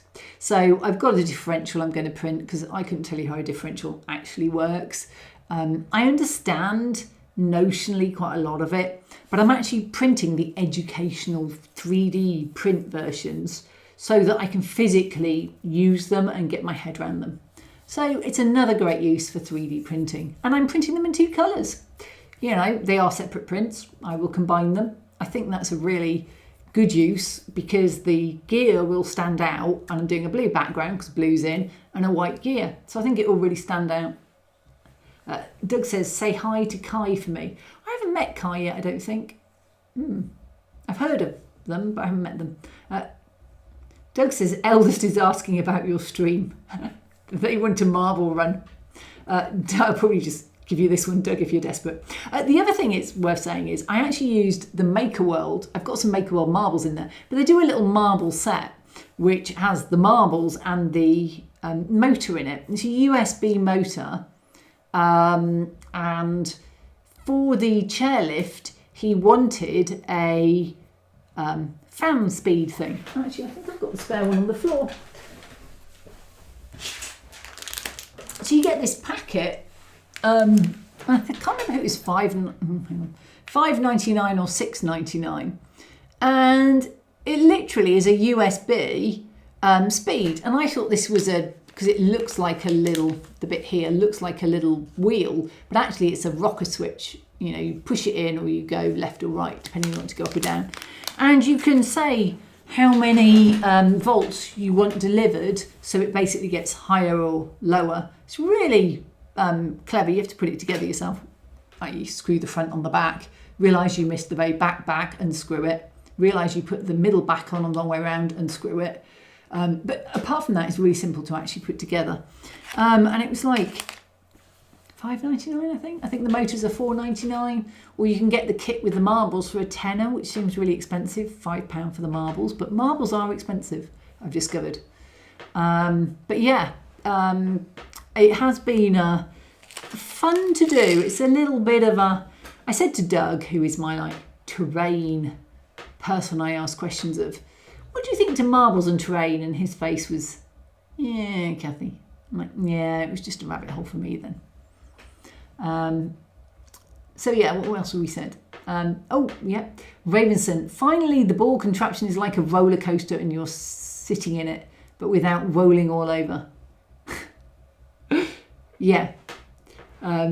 So the ball contraption is, if you Google roller coaster GBC for great ball contraption, there's a couple that come up. One is all grey and this is on YouTube and looks really good, and the other one's at Absolute Steinchen 2024, I think. And I showed my RPG guys last week, I think, and it's just mind-blowing. There's a roller coaster that goes round and it picks up the balls, and the balls are like basketballs or footballs. They call them soccer balls because they're like American, or actually these are Europeans, but they call them footballs. Those are the balls that Lego produces. So anyway, it picks them up and puts two with a little mechanism into a roller coaster cart. It takes them all around this roller coaster, and then it takes the yellow box with the balls in off the back of the roller coaster, puts that on a conveyor belt, sends that round, then picks the balls out of that and puts them into another system that sends them off to the next person, I think. And then puts the yellow boxes back on the roller coasters, and it goes around and does it again. And you look at it and you just think, I feel if I was to design terrain or Scut City and do some mining in Scut City where they mine plasma and then chairlift it, which was the whole point of looking at this. I think I actually Googled chairlifts to start this particular rabbit hole. Chairlift it up through the cavern, which is glowing orange, and the bright blue would glow blue. And then if it chairlifted that up, I'm like, I wouldn't want it to feel like it hadn't achieved anything. I'd want it to feel like it had a purpose. So I don't actually want a marble run that looks like a roller coaster. I want a marble run that looks like a factory, that actually looks like the plasma is being processed. So I'd want it to go into machines and then sort of come out the back where you don't see it, and it looks maybe like it's gone in blue and comes out brown or red or something, and then it goes into like a generator, and so I kind of want it to have a purpose. So anyway, big rabbit hole that I've gone down, but I don't know what people think about marble runs. I just think they're great fun, and I do love, as you heard, it's very noisy though, and the glass ones are jamming it, but yeah, it's just fun. It's a bit of fun. So there we go. Ooh, what time is it? 36. I am early. I'm always a bit paranoid after the one time when I didn't notice the time and it was 10 o'clock when I looked up. So yeah. If anyone's got any questions that they want to ask, I am going to put on my trailer again. Welcome to the Medwing, the place to go when you're out of options and you need medical care stat. This is a fully modular, 3D printable sci-fi medical station terrain set for support-free FDM 3D printing.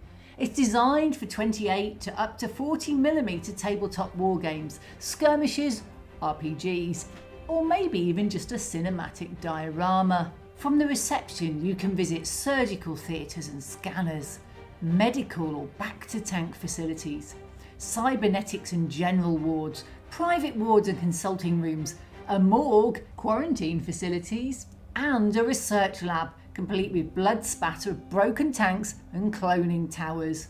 The Medwing seamlessly adds on to Outbound Station, the Habitation Ring, my last Kickstarter, and it uses the same GridForge system. You can add a second level even for more options. GridForge makes it so easy to swap around and reconfigure for every adventure. The options are literally infinite. To make painting easier or to print in multicolor, many of the parts are split into pieces. For example, the wall panels slide in or out. We're even including a free gift. Check out this research lab desk. So what will you get? Easy to print, optimized, support-free STL files for FDM. You won't waste time, just put them on the slicer and print. It's affordable and high quality. It's highly detailed models, equipment, walls, floors and scatter. And it's expandable. Future Kickstarters and other creators use the GridForge system. So back now to get your hands on the Medwing. And remember, the early bird offers only last for the first 48 hours. So there we go. Yeah, wow. I was a bit later doing the pre-launch on this. I wanted it to be big and be a big splash. I want it to look impressive on the little thumbnail. So I was really maybe 2 weeks behind where I wanted to be, because I just wanted it to look good. So it actually hasn't had a long pre-launch, but we'll see. It's this time of year is always a bit dead. Stating says quiet here, isn't it? I was just thinking that. I was like, ask any questions. Utter silence. If the worst comes to the worst, I'll talk about Doctor Who and the fact. Okay, guys. So I have a number of obsessions that are TV related rather than Marvel related. And one of which is Star Wars. I saw something on Instagram today that said the top 25 episodes rated by IMDb ratings. And where there were ones of similar rating, they picked the one with the most views. And I was like, I know what my favourite one is. The one I would pick is the best episode of Star Wars ever. And I was like, and they started at 25, and I'm like, there's a lot of Clone Wars. There's a lot of, like the Umbara arc and some of the ones where Ahsoka leaves and all these really good episodes. And there's a few Andor ones, quite a lot. I think there's one Book of Boba Fett where Cad Bane appears, and there's some good ones. And then you get to like the top 5, and there's some Andor in there. But there's also then the Clone Wars, which has been out longer. And then the number 1 was probably the one I would pick as what I think is peak Star Wars and my most favourite in I always cry way. But I think the best Star Wars. And I wasn't a Star Wars fan of the movies. I was too young to find Han attractive. Luke was a whinging what's it. And I didn't need Leia to be Leia to feel empowered as a woman. So anyway, whatever. I never really engaged that much with the original trilogy. Prequels were pretty lame. And then I watched the Clone Wars. And I am more of a TV, long-winded watch type of person than a movie type. But I would say this was my peak. And it was Victory and Death. The very last episode of the Clone Wars came out as the best rated on IMDb. I mean, they even got a Bad Batch episode in there, which was a really good Bad Batch episode. But yeah, there we go. Victory and Death. I cry every time in it. I've watched the whole of the Clone Wars 3 times since I first watched it, which was, I think, COVID. So that's 3 times in about 2 years. Moving on. So Jeffrey Cooper. Hi, Jeffrey. Forgive the fact I have no knowledge of this tabletop RPG thing, but in non-spreadsheet language, what exactly do you do? So what do I do for a living? I design 3D prints. What that means is I design something you can print at home. Now, I actually do play RPGs, but I play them online. And you don't necessarily need miniatures or terrain to play RPGs. But to play most tabletop games, board games, for example, you need a board or something to play on, a tabletop. And that's what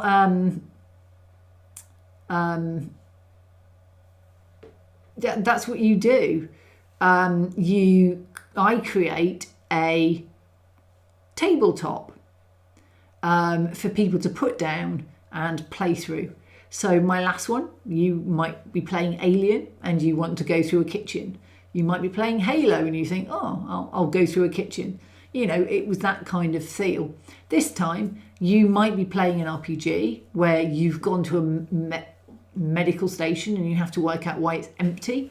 Or you might be in need of its use, so you end up there. And then as you go through the rooms, you might find the blood trails and the story kicks off from that. Or, there might be other miniatures there. And for some people, they really like having the tabletop so they can envision how everything relates spatially, because they may not be able to do that in their head. And that's fine. No, sorry, how do you play dog? Here's the answer. I don't know how you play dog. Hey, well, I'm glad I answered it. So what I do for an RPG, I GM it, which means I games master it. I basically tell a story with my players. I'm not getting the dog.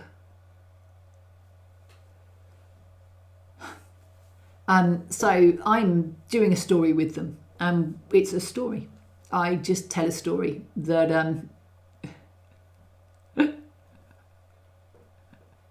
RPG. Right, how do you play RPG? I really was like, dog. Right, how do you play an RPG? Let me explain a typical session. So I games master it, and I can have a bought story or I can make one up. And it's a story which I have 4 player characters who for me are Mike, Tim, John and Doug, all of whom are on here, and their characters are Jarek, Zendel, Mark and Vlor. And they have these characters and they all have stats and whatever and backstories. And I know those backstories and I sometimes use them in the story. And I'm playing Age of Empires, so it has a set of rules that are defined. I throw these narrative dice, and they are narrative dice, so they haven't got spots on like normal dice. And I get some successes, so they succeed or whatever they rolled their dice for. But it is a story.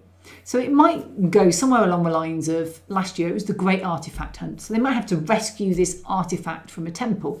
So they rock up, they have to find the temple, they have to go to the temple, they have to find their way in the temple, they have to translate the writing on the temple wall. There may be people in there who are evil temple guards who they have to get past. There may be traps they have to get past. I had a puzzle box, which was on the floor, but has been tidied and is now over there. A puzzle box they had to get in 1 week.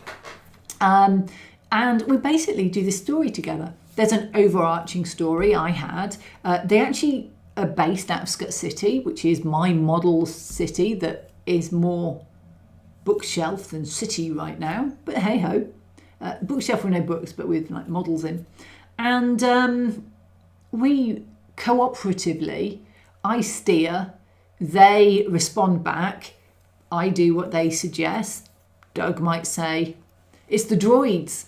And he's normally right. If Doug normally spots, he's like the person who spots that he's talking to dead people in the first 5 minutes of the movie. And the rest of us just keep going. And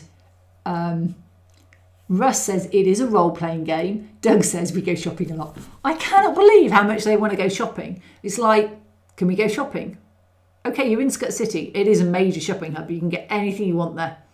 Okay, and they go. And Tim will always buy his whiskey to bribe people with.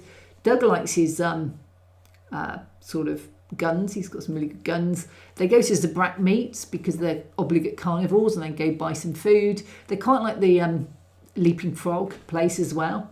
So, yeah. Oh, and Tim, who's... So, 3 of my RPGs are on it tonight, and the other one might all be working, which is why he's not here, probably. Short version, I roll the dice, get a bad roll, and Kathy either makes me walk into a wall or turns me into Jessica Rabbit. My character's entered as a shapeshifter. I didn't turn you into Jessica Rabbit. You didn't pass the roll. Every time you look for something, and you might do a perception roll, and if you succeed, I give you something. That's, they walk into a bar and I say, what can you see? And they're like, well, we'll do a perception roll. So they roll this perception roll.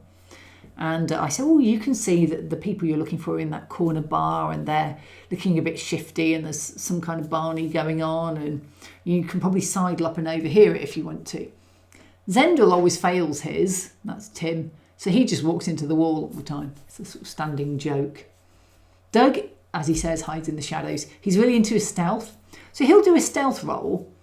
And his role now, because he's boosted it and invested loads of his experience points that he gets every week to improve his character, he's invested loads of those. So his role is like, here are all my dice. Oh, look, what a surprise. You got 20 successes. So he just goes into stealth mode all the time. So Russ is, do you play D&D? Have you played D&D? I do not play Dungeons and Dragons. I have never played Dungeons and Dragons. This is the first role-playing game, and to get it going, I had to GM it. So I had to games master it myself. And I really enjoyed that process, though I haven't read Tomorrow Nights yet. It is a set one we're doing because we're just starting out. So we're going through the set ones. The joy of being self-employed means I'll be reading it tomorrow afternoon. But it is I had visitors is my excuse for earlier in the week. But it's it's based, mine is Age of Empires, so it's based in Star Wars. It has narrative dice. You get success, failure, advantage, disadvantage, triumphs and despairs. So you can fail a roll, so you don't succeed at seeing anything in the bar when you go in, but have a triumph that says, well, you don't notice the thing you should have noticed, the people in the corner, but hey, you met an old mate over here and he gives you a great tip on the horses for later, so you make 500 credits. You know, there's really interesting back and forth you can do with these narrative dice. D&D, I think, uses D20 or dice with many sides, so it just is very much a numbers game, whereas this you don't need numbers for. Doug says Vlor, that's John, crashes the airspeeder into stuff. He's our pilot. He isn't very good at passing his rolls. We are very good at getting bad dice rolls, says John, and crashing the ship or walking into walls. True. Hello, says Lily. Hi, Lily. Just popping in to say hi. I've worked too far into the night again. Need your beauty sleep. So Doug says, I have played D&D, but not anything later than 3.5. So, yeah, I mean, I wasn't of a group. I grew up with a group of girls who did not play D&D. John played D&D, I think, and Warhammer, perhaps. And D&D, definitely. Tabletop games back when he was at university. So, you know, he's been playing it for decades. Doug, I think, has probably been playing it as long. Mike, OG, he started back in the 80s and is an artist for many books and, you know, for many tabletop games for Palladium and, you know, does stat blocks. Just really been playing it and working in the industry since the 80s. And they let me GM them, which I feel very blessed about because it has been really good. So yeah, it's fun, but it is you have to want to play it and you have to be with a group of people that are all invested in the universe. Like you have to know Star Wars really to play the Star Wars one, because otherwise some of the context is missing as to what the Force is and why you do stuff. But yeah, it's a fun evening. We do it online. Mike's in America. The rest of us, John's only 10 minutes up the road from me, but Doug's quite a little bit further away. So, you know, it's a great way for us to do it. We have a little online game table which rolls the dice for us and works out the order we do our combat in, our light side, dark side points for, you know, flipping when we need a bit extra help. Or, you know, it's just easier. It puts a map up so I can put little pictures of where people are so we can have a map. If we need it. It works out the combat for us, the rolls and everything. But it's got quite a lot of manual input as well. So it is quite a useful system. Lily says, I do in fact require beauty sleep. My dark circles under the eyes have become staples in my face and I need what feels like a kilometre of concealer to look rested, even when rested. Fun. That's what concealer's for. And then Doug says, Kathy is a good GM. Oh, thank you, Doug. And has learnt to master railroading in the adventure. Yeah, so when I first started, I'm like, I am reading the story and it says you must go here. And you've not wanted to go there. What do I do? I will make you go there. And they were very, very sort of like linear. Now, if they go off on a tangent, like, oh, you want an airspeeder there so you'll get there ahead of them, I'll just let you. You know, I've learnt. And actually I've had some weeks where I've hardly done anything. I've turned up and we've just had an adventure around Scott City. John wrote me an adventure, which was really cool. And Scott City, he's writing a lot of the stats for me because I'm not really into stats, just not something I've done. And John likes doing them, so match made in heaven. He writes my stats. So he's done the stats. I've come up with characters. I have Lash, who's my main bad guy was called Whip. He's a Dathomir and Zabrak. Lash is his dad. His other brother's Crack. You know, you come up with these names. So yeah, it's been fun. I've really learnt it. And I always like that side of things. So it's been a fun exercise in storytelling, which is what RPG is. Very different to wargaming, where you have to go and compete against someone for 2-3 hours and think all the time in a very different way. I feel that wargaming is about winning and getting to the end and winning at the end. RPG is about telling a story together. I'm much happier doing that than I am doing Legion, for example. But I'm still doing all my Legion minis and trying to get rid of all the boxes. I'm busy making all the minis up. Jeffrey, thank you. You are the queen. I'm glad we got past the dog. It was the way you kept going, dog. I'm thinking, is this something rude I'm missing, or is it what is it? And Lily, who did try for a bit, says, pity I couldn't join the game, but the timing really took a toll in those weeks, so I'd better not. Yeah, it is. We've been going a year and a bit now, and it was set up specifically to fit people in the US. Doug, who actually does 2 or 3 other games as well. Then John and myself, who are much more even, but I've got nights where I have to take my sister home, so that takes out 2 nights a week. It becomes a it becomes quite hard to get a slot in. But also, I don't know, Lily, that you're really into Star Wars, so there may be a game that would suit you better than being quite nerdy Star Wars people, like we can be at times. Like, I've just spent ages nerding out about my favourite episode in Star Wars becoming top in the IMDb listings, so there we go. And in other exciting sci-fi news, we're now on 1986, I think, in our Grand Doctor Who watch through.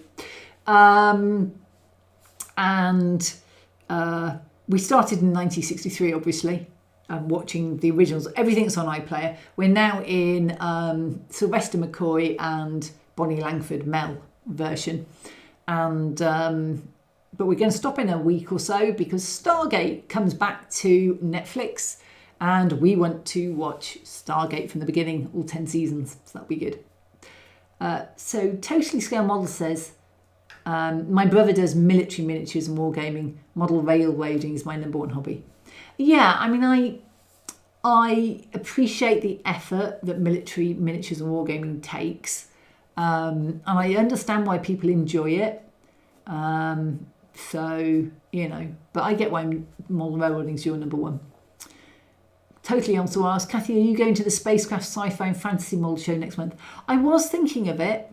I was thinking of it providing my dad doesn't require me to go and pick him up. So it's in Bicester, isn't it? I did talk about it. And then Lily, Star Wars always made me bounce off of it. But you probably remember I've been there for the Crike mainly. It is a... plus all the fun R4 beeps. Yeah, Lily was doing sound effects when she joined in. It is a sort of... It's hard to get a good group of people that will play a game that are all really invested in it and sort of all going to... So I feel really blessed that I found them, and they're all here on here. So I do feel really blessed that we found them. Crack. Okay. Tilk is my favourite character in SG1, says Tim. I get that. I like Richard Dean Anderson for his amusement factor. But Tilk is brilliant. Crack. Everyone keeps telling me it's crack. Okay. There we go. Too slow. It's crack, guys. If you see CRAIC, just pronounce it crack. Anyway, I'm better on Welsh. But my mum would say I massacre it, so I'm not that good. And I'm not even going to do it on the stream because I don't want to insult the Welsh. But I am half Welsh. There we go. I know that's Irish crack, but the Irish isn't a set of rules that I've spent a lot of time learning. The Welsh I've tried, and if I can't get my tongue around it, I feel really embarrassed. I grew up in England. So we're nearly at the end for this week. So can I just remind everybody, the link is at the top. And if you haven't tried multicolour printing, you don't need it for the Medwing, but it could be a fun thing to try, just adding it in occasionally into your printing. Oh, totally likes Daniel Jackson, so methodical. Yeah, you've got to love a good nerdy scientist character. And Digger has once again, thank you Digger, put up the link. So it goes live in a week's time on February the 17th. So if you can support it, I'd really appreciate it. It's a it's kind of my job, so it'd be great if it sells well. Is what I'm really going with. But yeah, if you can, that'd be great. It's fun, and I'm also going to be expanding it in future. So it is it's great if you want dioramas, and it's great if you want terrain. So it's a sort of win-win there. And then totally, I'm currently building a One Night Drone from Oblivion. It's a 3D print from Cosmic. Oh, nice. That's an underrated movie, I think. Versus I liked Richard Dean the best in the original MacGyver series. I watched the remake, which was really funny. But yeah, I don't think I ever watched the original MacGyver. I don't remember it being on. Anyway, guys, we've reached our time, so I need my beauty sleep as well. And I will see you all. Thank you for coming. I know a lot of people had the Super Bowl, so if you're watching this on rerun, thank you for watching it later. Hope you had a great Super Bowl.